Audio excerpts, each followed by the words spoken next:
a little bit about myself.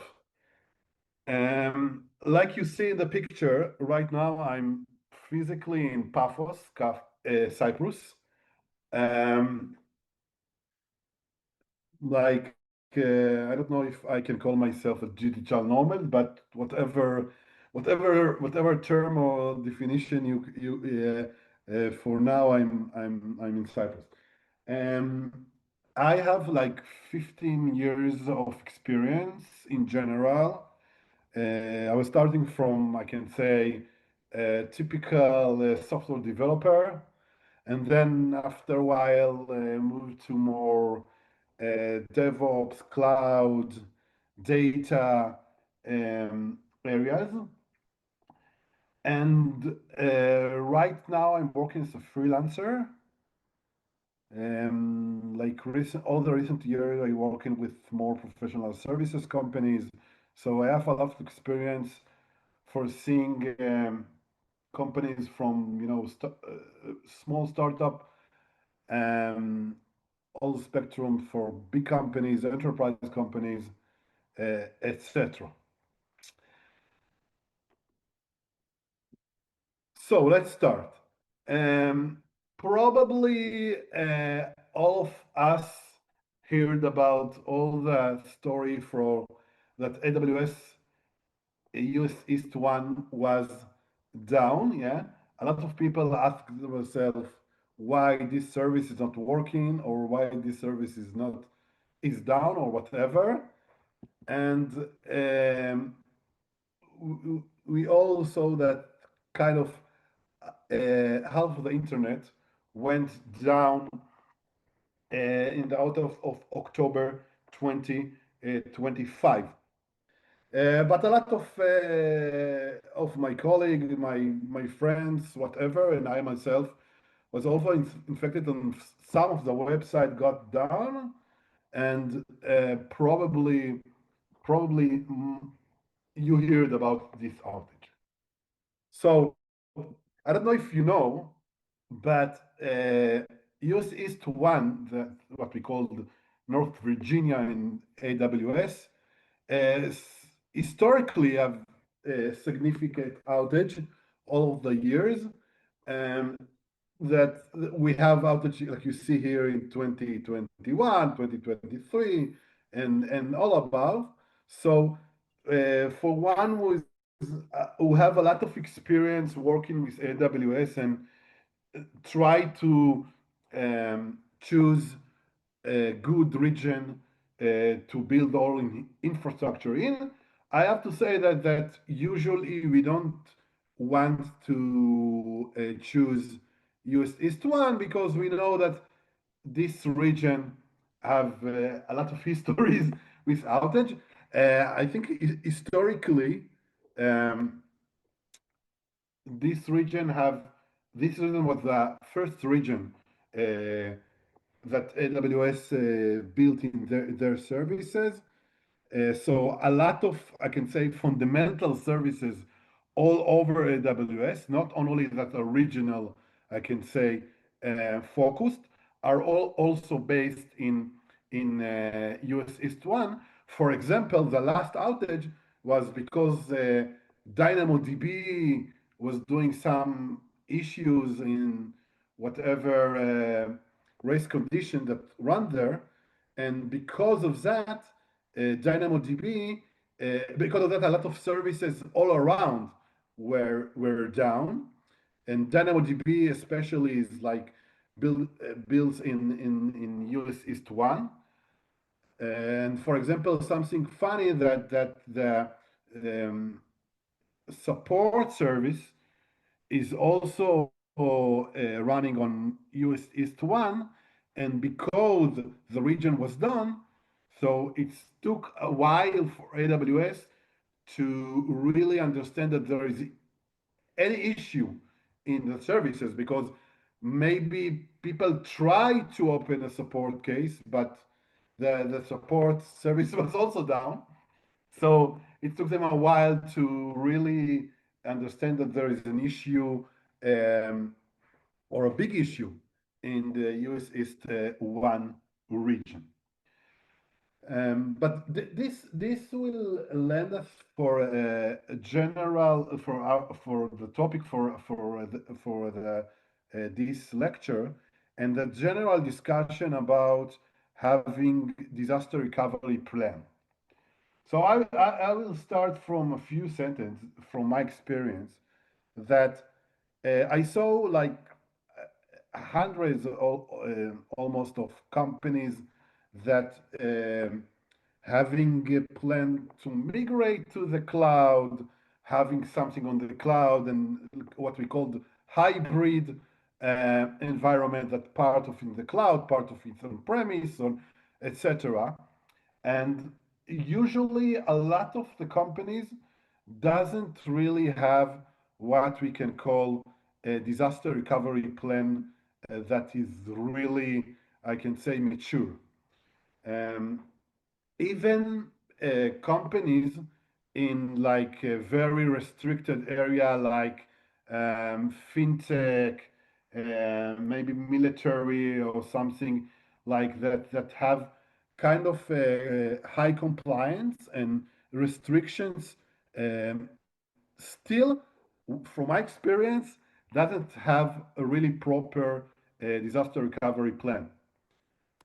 The only place that usually I find that companies really take care of it, or really um, really put their effort to have a good disaster recovery plan is usually a companies that have specific agreement or contract with clients that pay them, I don't know, um, millions of dollars or user per year, and in the agreement is specifically um, like mention that they need to have disaster recovery plan for this client.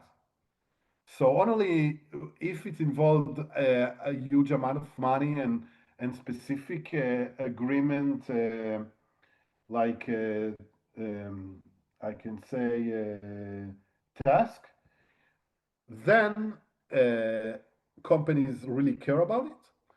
But the majority of the time that I didn't see any, or not any, but the majority of the companies, I can say, doesn't really care about it. And I think that to really having a good disaster recovery plan is not so straightforward and not so easy to define and really having it up and running. And we will discuss everything about it today. So let's start from a little bit term that we need to define more correctly. That when I speak about disaster recovery, we not speak about high availability, meaning that there are, especially in AWS, there are two different um, terms of having multi-availability zone and having something that is multi-region. Meaning multi-availability zone, I don't know if you're familiar with it, but this is meaning that it's the same region, but availability zone is a geographical data center site. So meaning having something that is multi-availability, multi-AZ, meaning having something that is cross different two um, geographical data centers, and this is more for high availability. So we want that we, if we have some very high loading in the first AZ, for example, you have kind of high availability in the second one. And this is like very, I can say, common for almost every company that, not in the startup mode or something like that, then that really need some resilience and make sure that their system will be up and running all the time. So it is very common to have high availability, meaning having multi-AZ. But we are talking about disaster recovery plan. Disaster recovery plan is only makes sense in multi-region things that we have. Uh, we will speak what we will have or what we will design in which architecture, but in general, we have the main regions that we are currently working in it, and we have another region that we build all our disaster recovery plan, and this will be a really separate region. And in general, we need to understand that it's really, I can say, from the beginning, need to think that in as much as possible, we need that the other region will be independent for the, I can say, original region. That in a matter, or if we really having a disaster recovery issue, we will not having something that will cause us uh, some issues or some dependence in the original region. Um, so speaking about disaster recovery, we usually speak or we usually need to define two um, basic um, values that we call it RTO and RPO. Um, so RPO is more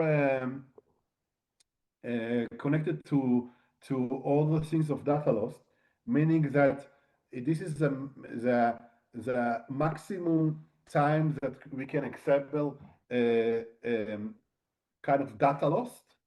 So RTO is the general time that we can accept the time that the service is downtime. Yeah, we see here in this picture that what we call business continuity, or this is not always the same like DR, but for now let's assume that it's almost the same.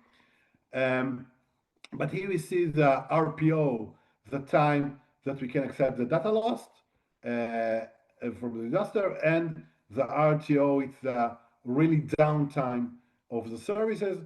That the end of the RTO, I can say the time that we are all up and running. So let's see like the spectrum of RPO and RTO, and how it reflects like our solutions.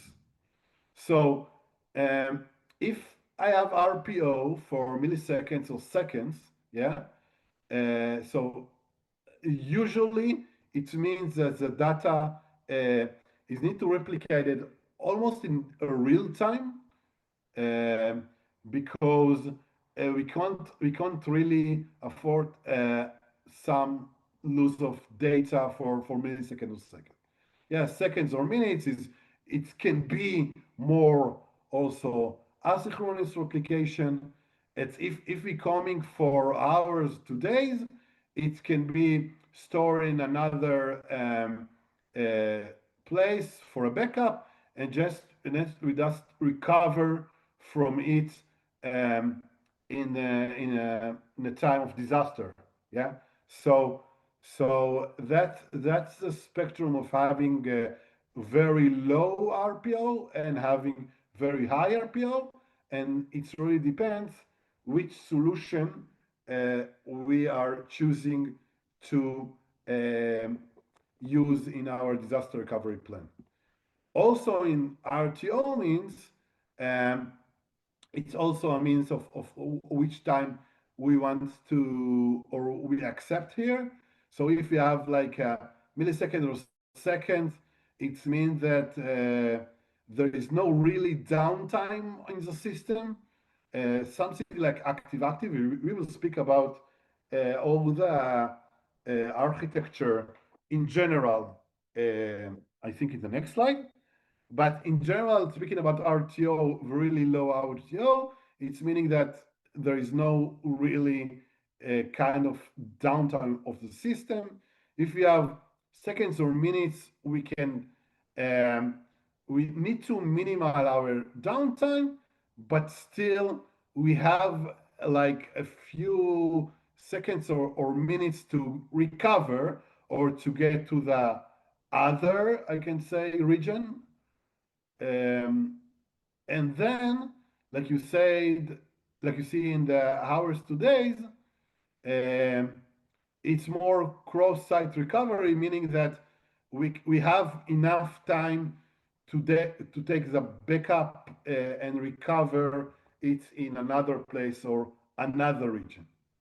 So we see here also we have a spectrum of RPO or RTO that can really affect our solution or what we want to really accept here as something that can make us a really good, I can say, disaster recovery plan. Here we see the spectrum in general that more, I can say, uh, related to specific architecture that we want to implement um, in having disaster recovery plan. So we will see every specific um, architecture here in details, but in general, we can see that we have at the left backup and restore, that this is like the RPO and RTO for hours. And yeah, usually it will cost us uh, this will cost us this will be the cheaper solution. Uh, and we can see in the right corner, the multi-site active, that this is an expensive solution, that we need the RPO and RTO to be real time for kind of zero downtime.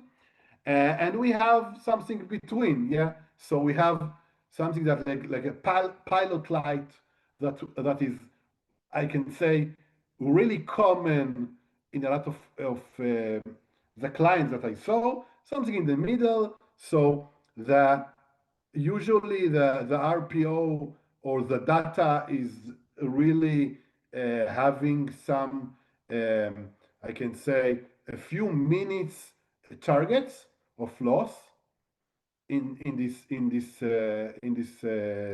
area of data. Um, but we have enough time to make all the service or all the system up and running. So we can say that in the meaning of cost, it's kind of in the middle. So the data is sync almost every minute, but the services or the system in general is not really up for now, and we will kind of scale it up. We will see when we need. Yeah, and there is also a warm standby that this is like this is cost more, um, but really can give us more mature or more, I can say, safe side that we don't have any data loss. So let's speak about every architecture more in details. So let's start from backup and restore. We see here a diagram of a lot of services in AWS that you can see that we have two regions that we work in it. Yeah. So in the left, we have, for example, um,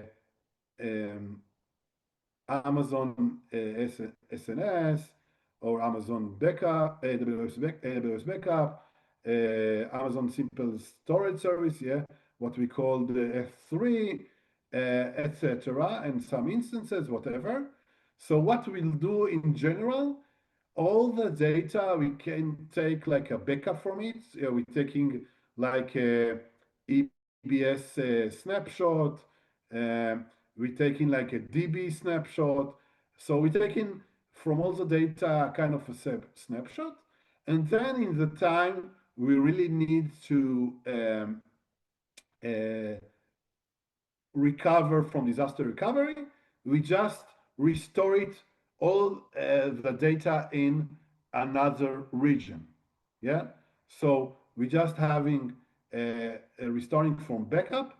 That probably will take us sometimes. It really depends on the size of the data, but usually it's something that will take us, especially in like large companies or large systems. It can take us a few hours to really recovery from everything. So backup and restore, like we said, this is like the cheapest solution in one hand, and this we can choose only if we have enough time to recover from kind of disaster recovery or an issue, and that's this solution means. So we spoke about the backup and restore. The first, I can say, cheaper ones that we have enough time to recover from it. And here we see the pilot light. The pilot light that, like I told you, I see this architecture like very common in a lot of companies. So what we see here, that usually using like a real-time sync between the region of in the data.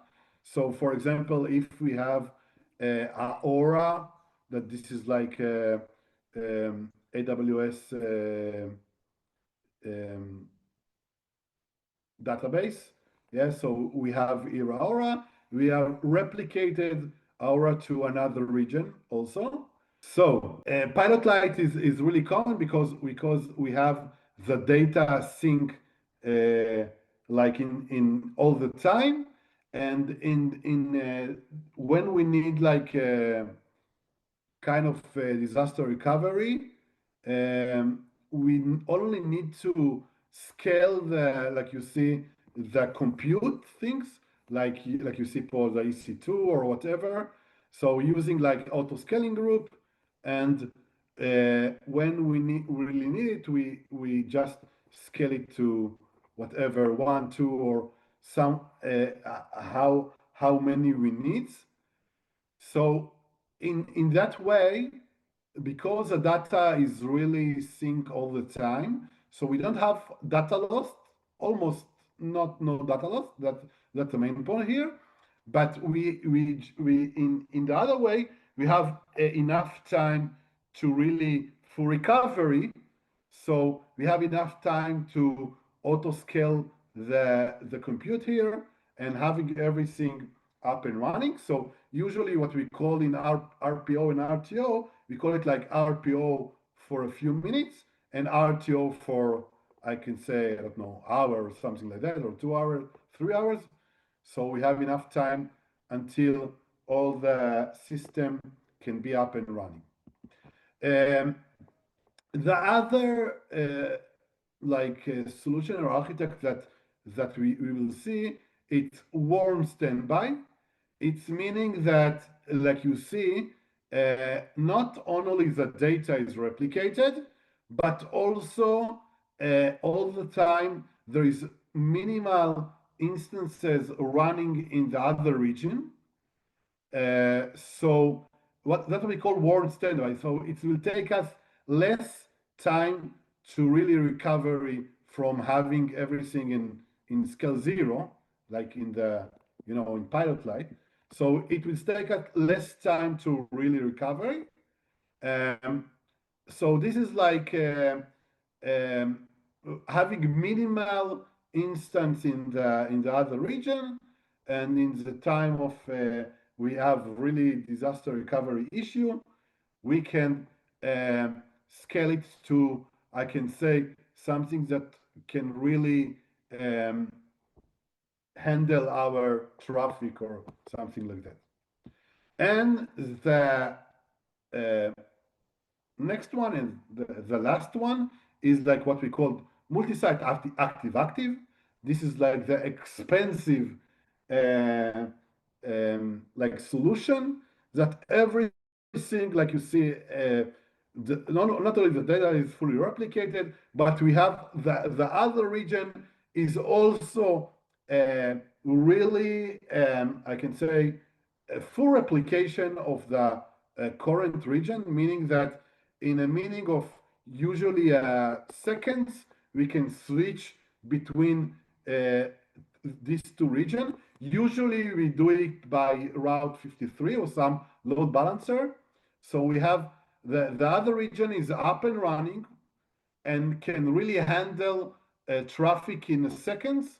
And we just switch the Route 53 or the load balancer from one URL to second URL or from one whatever load balancer to another one. So this is not only a matter of routing, but in the infrastructure view, we have everything up and running in the other region. And speaking about disaster recovery, there is also another terms or fields that is really connected to it, what we called chaos engineering, that it's also trendy on the last years. Um, that meaning that companies that want to improve their resiliency and to really having some can say resilience in their systems, doing like chaos engineering, meaning they're doing proactively testing and perform chaos testing, what we call proactively from time to time, to really see that in a matter of chaos or in the matter of some issue will happen, what will uh, happen to the system or how the system will react. And the main point is not only to test it frequently, but also to analyze the result and maybe to get better and better from time to time to having more resiliency in the system in general. So there is very famous tool in this field that Netflix was built. That is open source, but there are also another field. And I want to mention it here because we will see that I think part of the having a proper disaster recovery plan is not only to like define the RPO and RTO and really choose the specific architecture that really I can say have our own needs, but also to test it from time to time and also having some feedbacks or learning from time to time how to make the system more resilient.